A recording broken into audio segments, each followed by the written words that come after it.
Welcome back to another episode of High Conflict Divorce Demystified. Today we're talking about child advocacy, the guardian ad litem journey with your kids.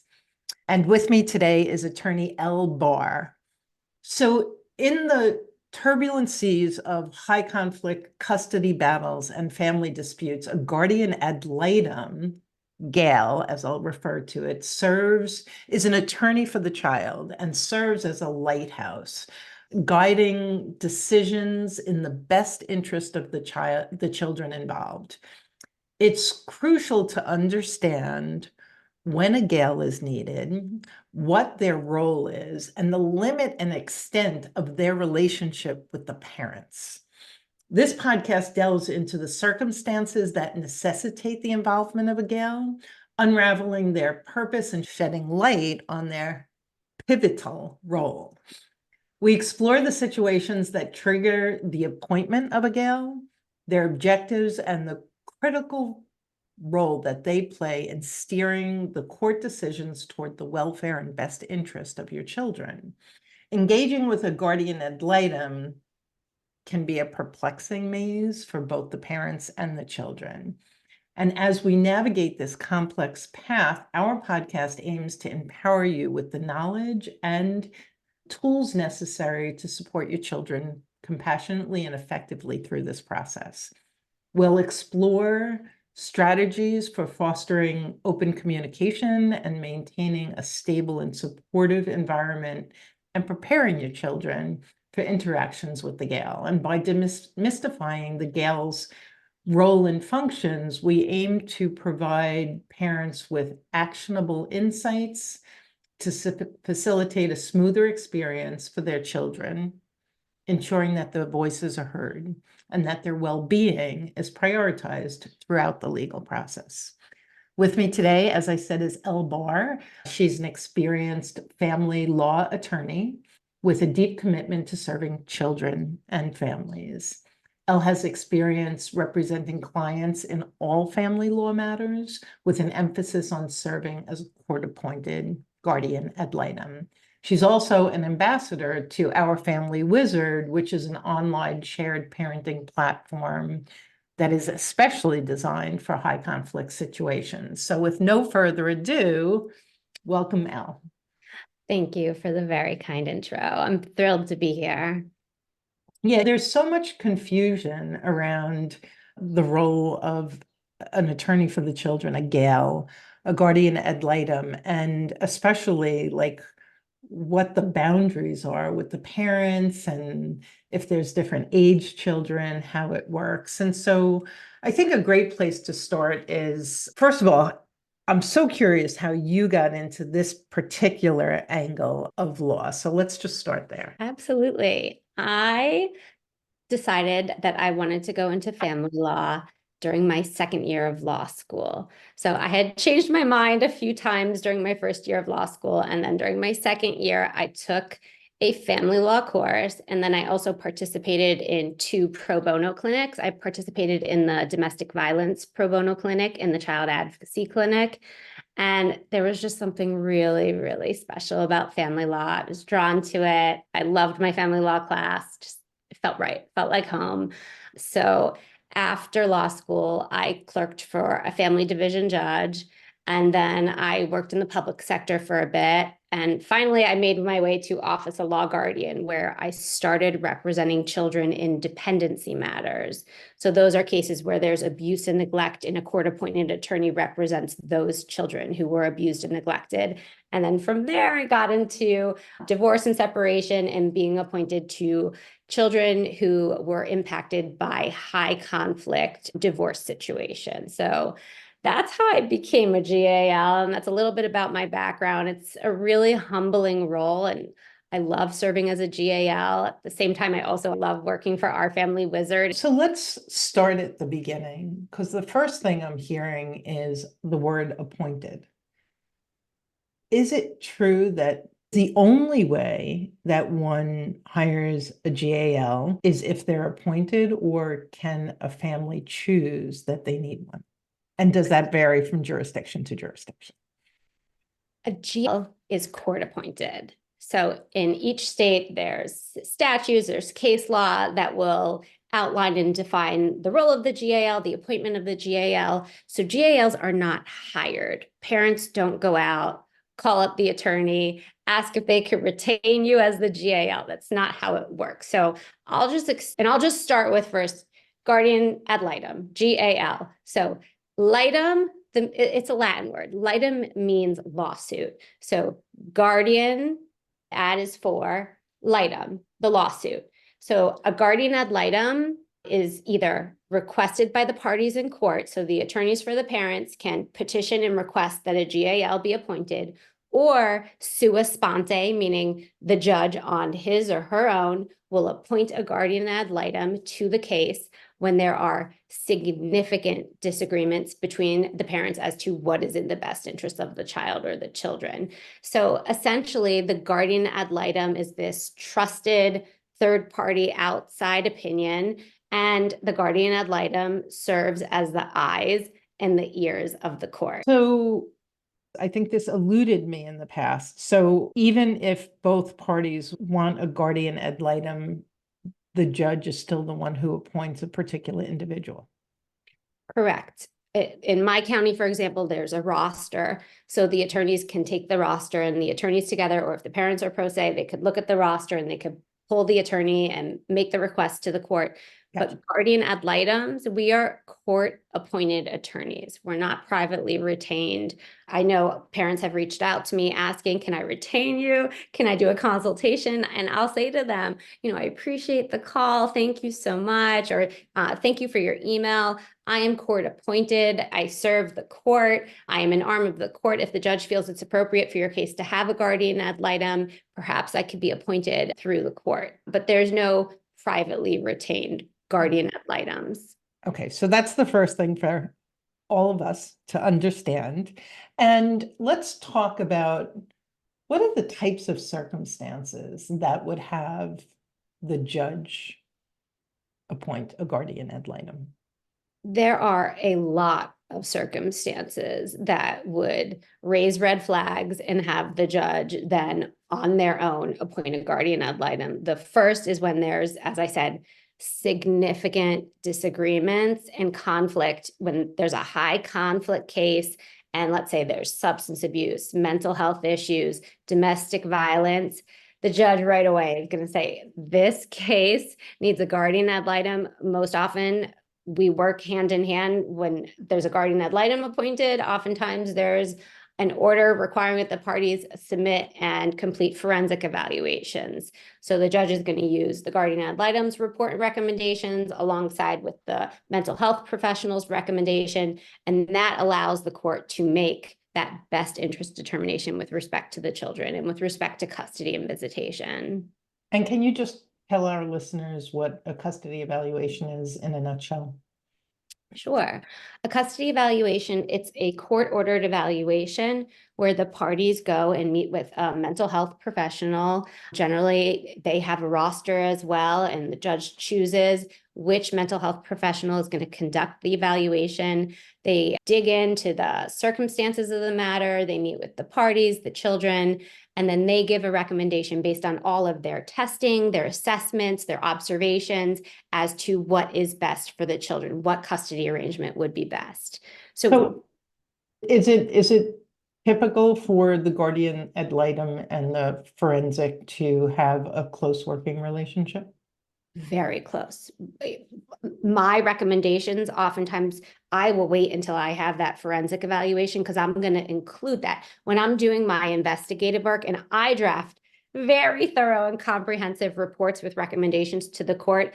And if there is a forensic eval going on at the same time that I'm doing my investigative work, I am going to I'm going to hit pause on submitting my report and recommendations until I review that report thoroughly. I see the results of the testing, the assessments, the observations, and then I will include all of that in my report that I've relied upon that in addition to the investigative work that I've conducted, because my work goes beyond the parents. I talk to teachers, relatives, I talk to neighbors, I talk to if they each have a treating therapist, if the child has a therapist, if they have a family therapist.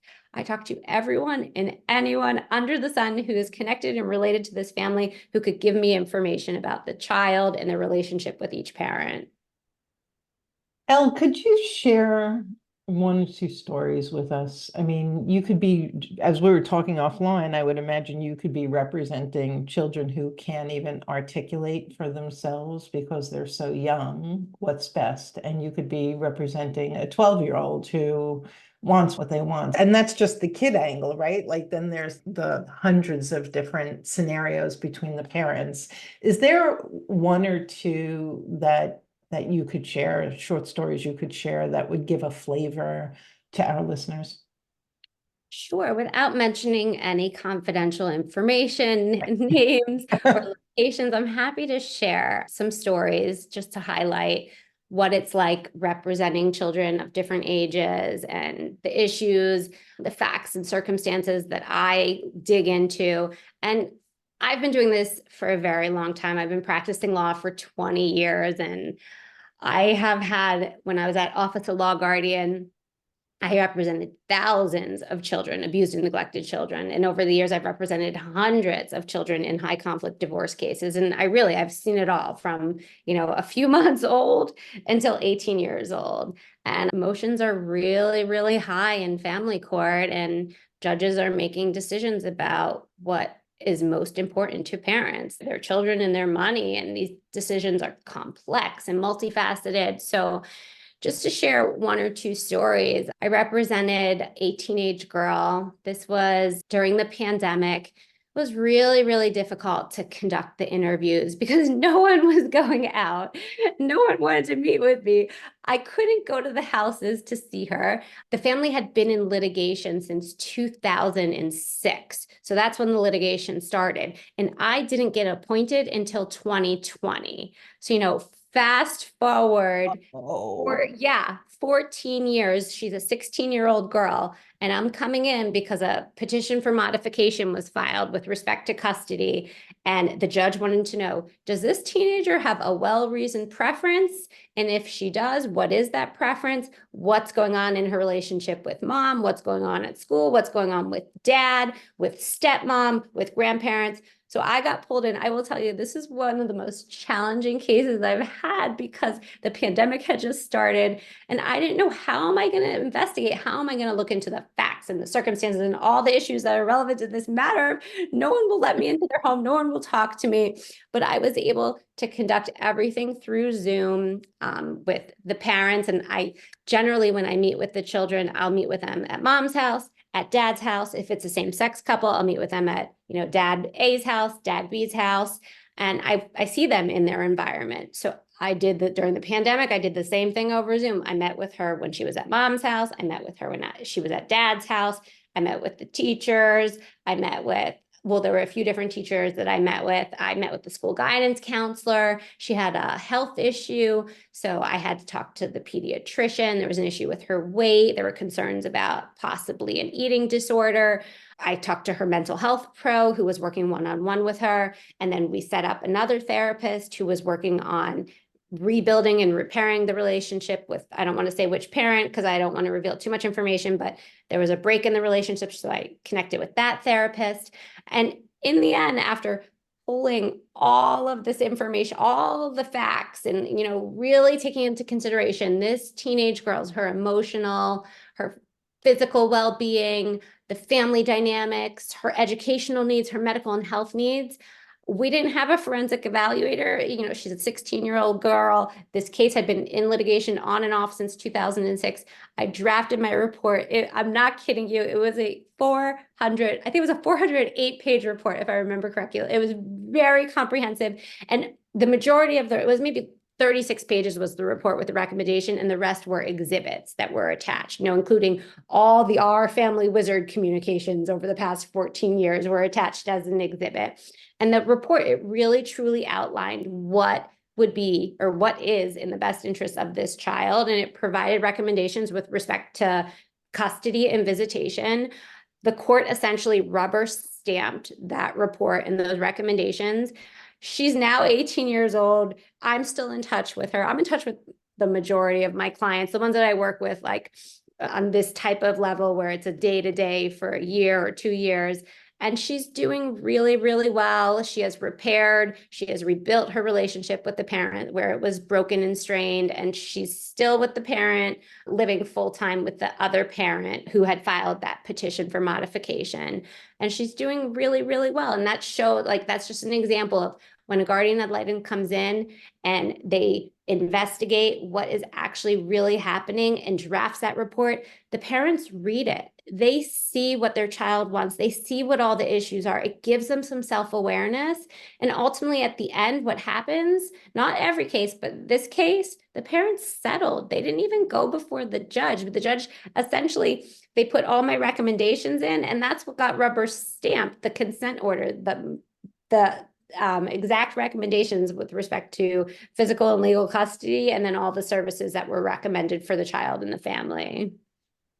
Wow, that's an amazing story. I have a client who just wrapped up after 8 or 9 years.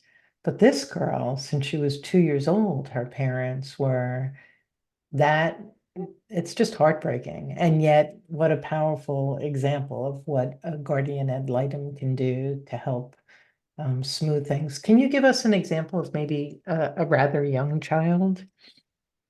Yeah, I've been appointed for little ones when it's a very high conflict situation. So with little ones, they don't really have a well-reasoned preference. Under the age of 7, 8, it's really hard to put a thorough, like, backed up position for the child. And a lot of times the children, they don't even know what's going on. They don't understand the situation. So for the little ones, I'm substituting judgment. I'm putting, what's in the best interest based on my investigative work, based on the situation, if there's been domestic violence, if there's alcohol abuse, if there's mental health issues.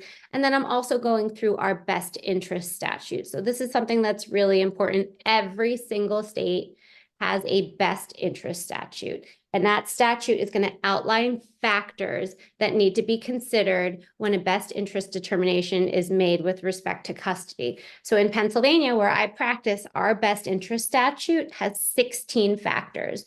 So I'm going through those 16 factors when I draft my report, and I'm keeping them in the back of my mind as I'm doing my investigative work. So, for example, one of those 16 factors is which party is more likely to encourage and permit frequent and continuing contact between the child and the other party. So it's essentially asking, who's the more cooperative parent? Who's more flexible?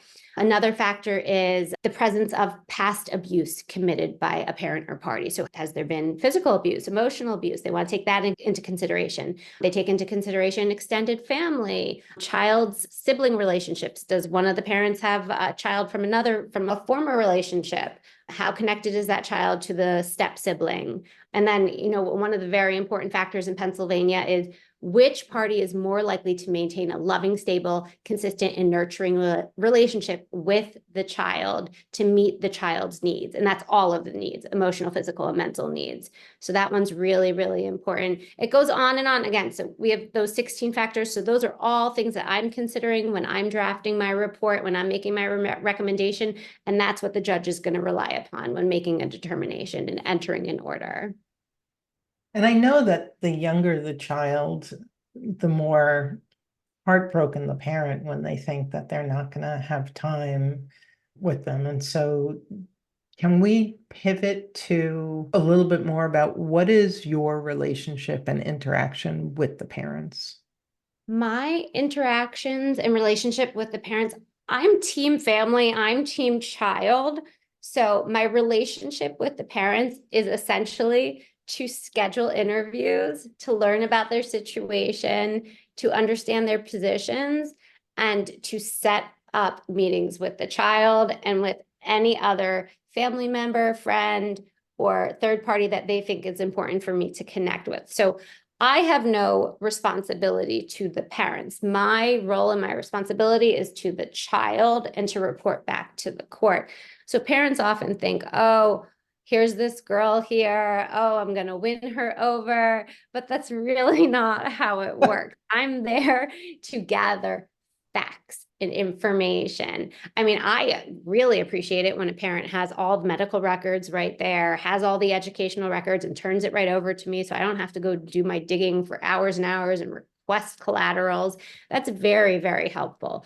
But the relationship between the guardian ad litem and the parent, there is no attorney-client privilege. There is no relationship. And I put that in my introduction letter. I write to the parents just to let them know that there is no attorney-client privilege. I will be copying their attorney on every email correspondence. I want there to be full transparency. Anything they say to me is not a secret. It is not confidential. That will be included in my report with my recommendations. So it's really, really important for parents to keep that in mind. And the other thing I heard you say, just in case it slipped past our listeners, is you're here to collect facts, not opinions. Exactly. And that's a big difference, right? Yeah, and parents can share anything they want. I don't limit them in what they say. I keep it casual and I make it a conversation because I want to hear their position and their understanding of the situation and their perspective.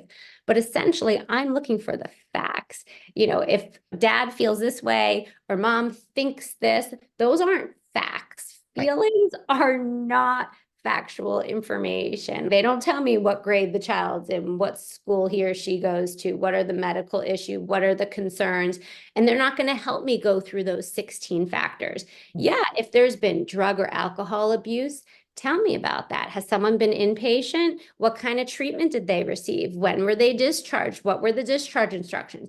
But telling me, oh, this one's a drunk and this one just drinks all day, and I always see this one with alcohol here. Those aren't facts. You know, give me the facts. Is there a problem with alcohol? Are you using SoberLink? Was that court ordered? Tell me about it. Put me in the know.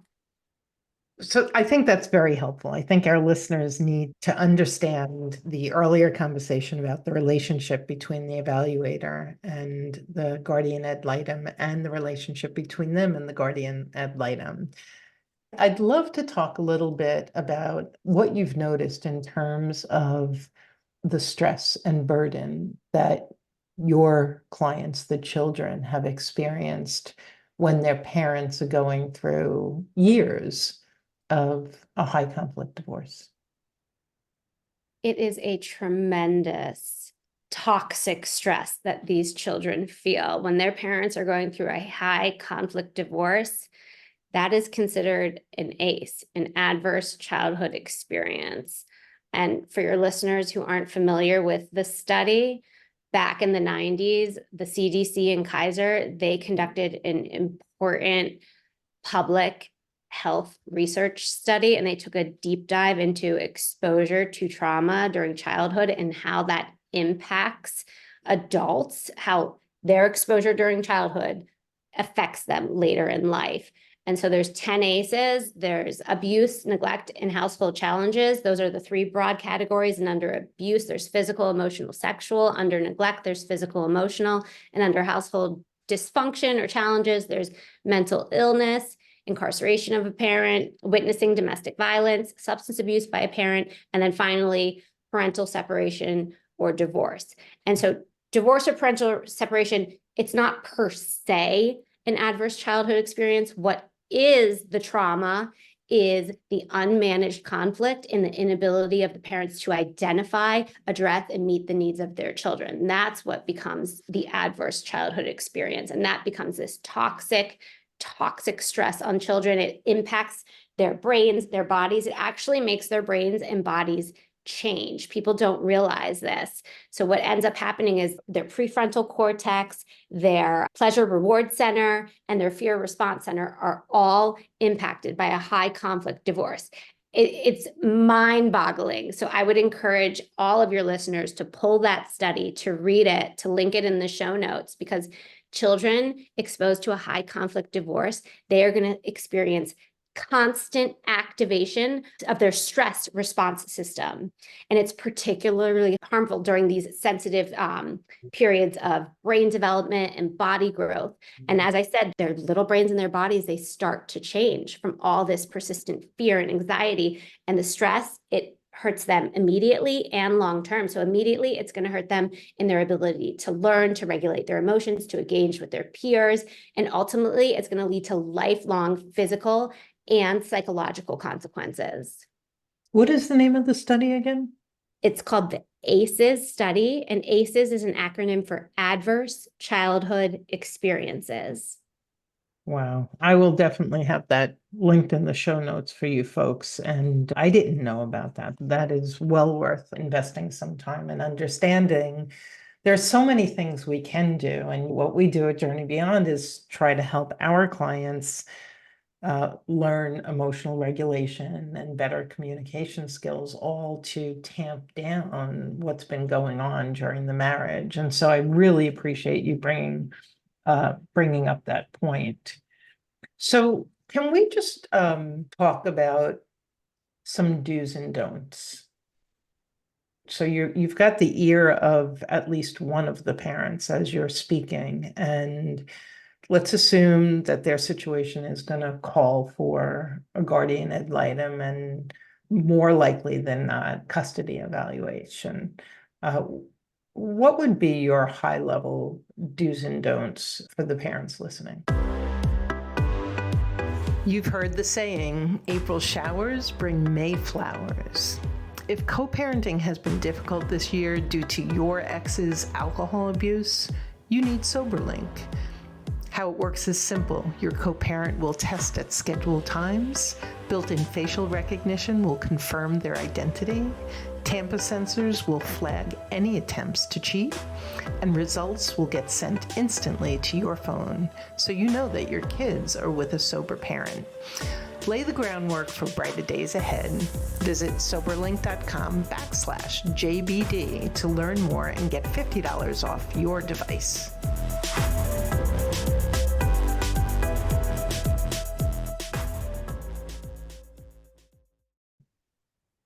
Well, do's, I'd love to start there because the do's are really easy, really, really easy.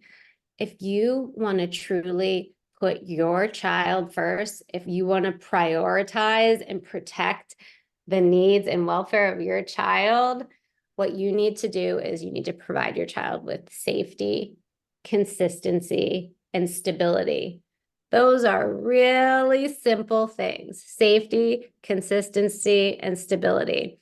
So with safety, let your child know you are safe. That's all you have to do. Tell your child you are safe. I am here for you. Let them hear you say those words directly from you, that you are going to protect them and you're going to make sure nothing bad happens to them. With consistency, same thing. It is so simple. Provide your child with routines. Kids love feeling in control and knowing what to expect. So stick to that bedtime, the bedtime that they had pre-separation. If it was 8 o'clock, if it was 8:30, if they're getting a little older now, you could say, you know what? We're going to bump your bedtime up to 9 o'clock tonight. If you always eat breakfast together, dinner together, do that. Routines provide that rhythm. They let kids know that there are things that they can count on. They could rely on that. So you got your safety, your consistency, and then finally create this nurturing and supportive environment. So we all know that. And how do you do that? What's that going to look like? You create a home life that's judgment-free. You tell your kids, you can tell me anything you want. There is no judgment here. I love you. I support you no matter what. You be available for them. You listen to them, and not just listen, in the background as you're cooking or as you're checking your emails or responding to text messages. Put your phone down, stop what you're doing, sit down at the table, make eye contact, listen with your child, hear what they have to say, ask follow-up questions, and encourage them to share their feelings, whether they're positive or negative. You want to talk about those thoughts and feelings and what's happening and what they want to see. And validate those feelings as well. It's just as important as listening and hearing them out is validating them and accepting those feelings. Even if you don't agree with them and it's contrary to what you want and what you thought would happen, validate them. Say, I hear you. I understand you. Thank you for sharing that with me. And then finally, if you feel like your child needs more support, seek out the very best trauma-informed therapists and providers. And doing all of those things, it's going to prioritize your children. It's really going to put them front and center. Love that. Love So that. those are the do's. Yeah. Okay. Safety, consistency, stability. And what are a couple of your key don'ts? These are so obvious. And when you're in the process of a divorce or separation, I don't think parents really realize this, but don't ever use your child as a messenger. If you have something to say to your co-parent, get on your phone, send a text message. If you're using Our Family Wizard, which is a co-parenting app that helps you draft your message with the use of artificial intelligence, we have a tone meter that will help you, that will alert you to your tone. And if you're using any emotionally charged words, it's going to assist you in communicating effectively and positively. Get on there. Don't ever, ever put your kids in the middle. That's the number one don't. And then don't dump on your kids. They're not your therapist. They're not your friend. Don't start going on and on about your co-parent, your life, your financial struggles. That's a big, big no. All that's going to do, it's going to terrify your child. It's going to make them so scared for how life is going to change and what's going to happen to my family. Where am I going to live? What's going to happen to the dog, school, friends, activities? Kids just need to know that they are safe. Again, going back to the safety, you are going to be okay. You are going to be supported and loved.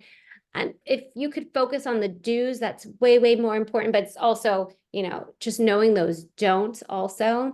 I'm trying to think of some other don'ts because there's a lot of them. I know the messenger, dumping on your kids. If I think of more, I will share them as they come to mind.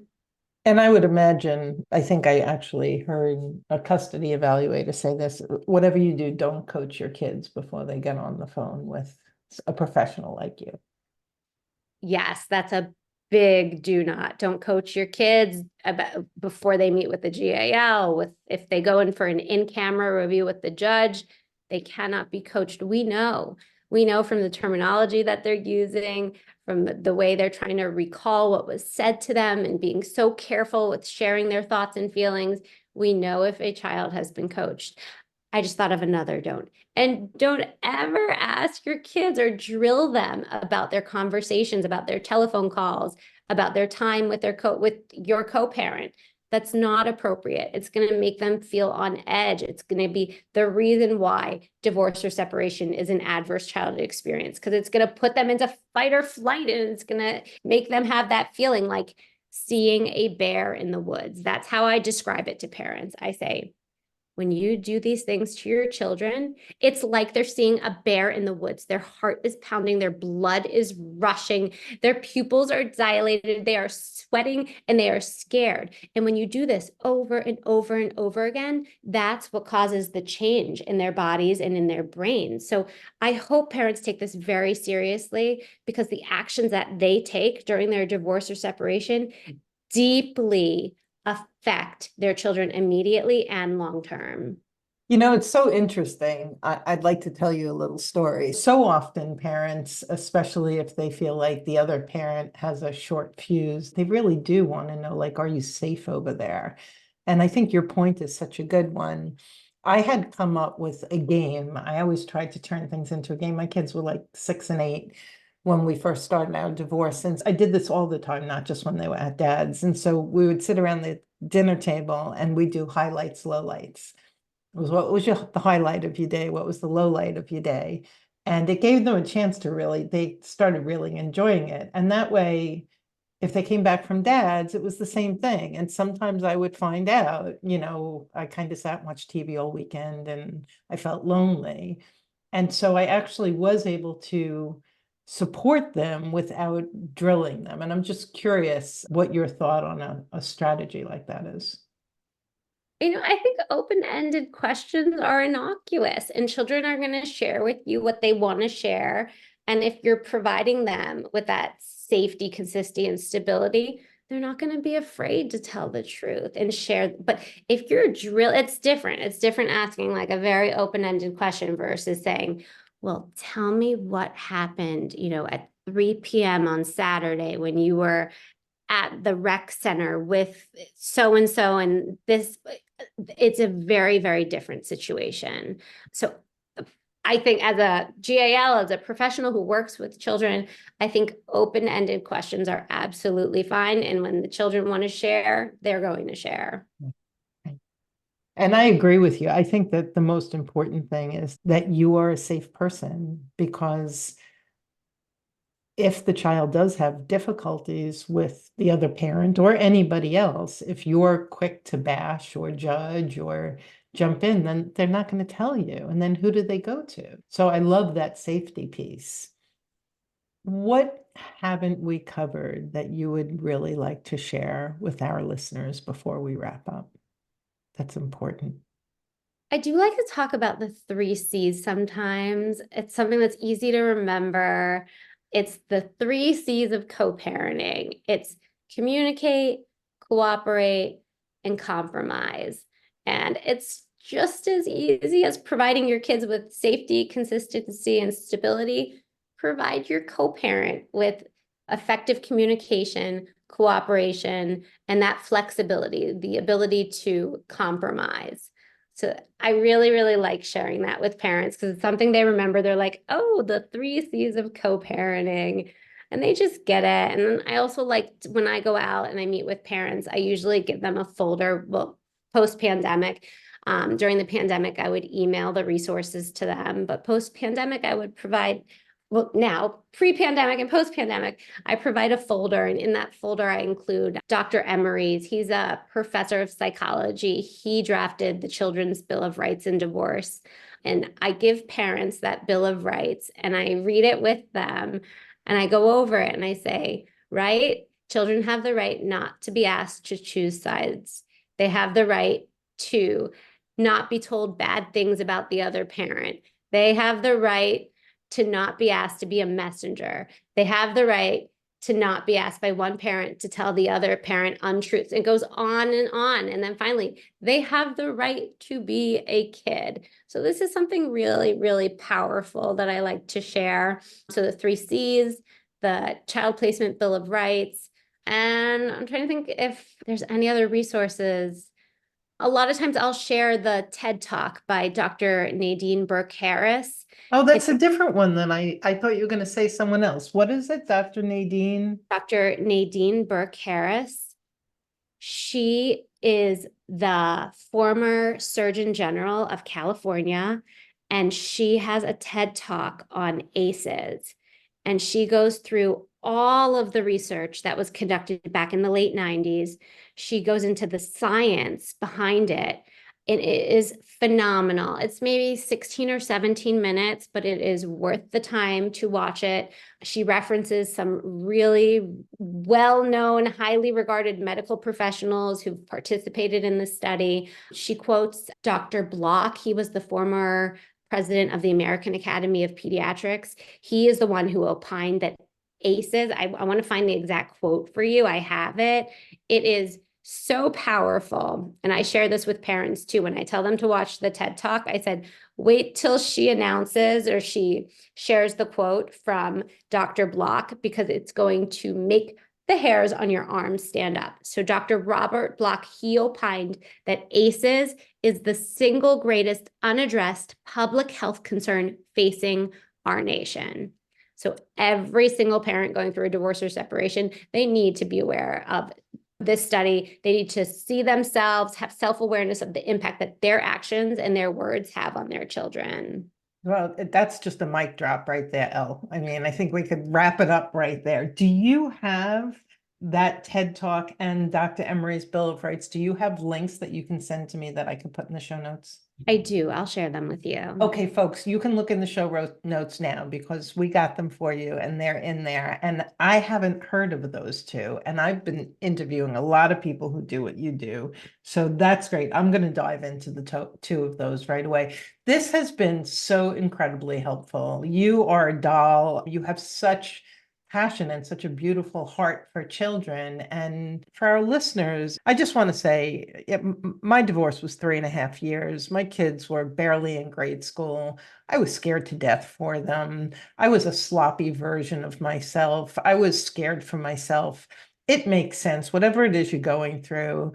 I think that what Elle is saying and what I would say is, every day we wake up and we get to be the best version of ourselves. So keep looking in the mirror, keep noticing where you maybe slipped and didn't do well, and try and do better, because these gorgeous little people that you've brought into the world, they're priceless, and they didn't sign up for this. And I don't want you to have shame or guilt or dread. Just keep trying to do the best you can.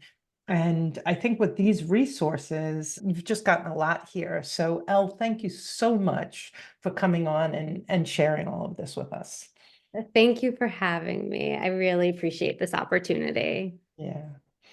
And we'll be back again real soon with another episode of High Conflict Divorce Demystified. Until then, take care. You've been listening to our podcast, Getting Educated, regulating your emotional reactions, and it's been really helpful. Yet you know you could do better, be better, and you're wanting and needing more support. That's where our coaching service is a game changer. We're here for you when you need us the most, ensuring you have all the tools and resources at your fingertips, guiding and supporting you to be more effective. Our free rapid relief call helps you gain a broader perspective, commit to your best next steps, and determine what coaching support is right for you. Visit rapidreliefcall.com to book your call today.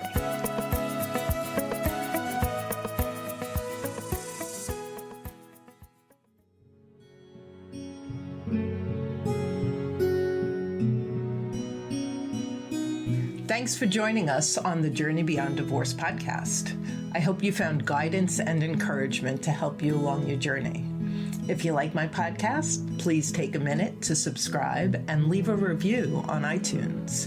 You can also visit us at jbddivorcesupport.com, where our team of coaches support both men and women through our one-on-one coaching, group programs, online courses, and free resources. Stay tuned for our next episode, and I'll talk to you soon.